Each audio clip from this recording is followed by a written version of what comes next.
இன்றைக்கி மார்கழி 14ஆம் தேதி. இன்னும் 2 நாளையில் நியூ இயர் வரப்போகுது.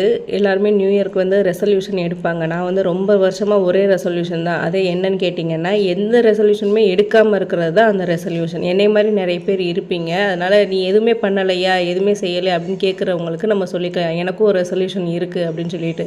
அப்புறம் நியூ இயர் 12 மணிக்கு எல்லாருமே வந்து வாட்ஸ்அப் மெசேஜில் வந்து ஃபார்வர்டு மெசேஜ் ஒன்று அனுப்புவாங்க. அழகழகான போஸ்டர்ஸ் வச்சு டிசைனாக அந்த இயருக்கு உண்டான வாழ்த்துக்களை வந்து எல்லாருமே மெசேஜ் ஃபார்வர்ட் பண்ணுவாங்க. நம்ம ரிஷி இன்ஜினியர்ஸ் அண்ட் பில்டர்ஸோட ஓனர் போன வருஷம் என்ன பண்ணார்னா, 2 நாளாக உட்காந்து ஹெவியாக அந்த போஸ்டருக்கு வந்து ஒர்க் அவுட் பண்ணார். கடைசியில் அனுப்பிச்சி விட்டார்.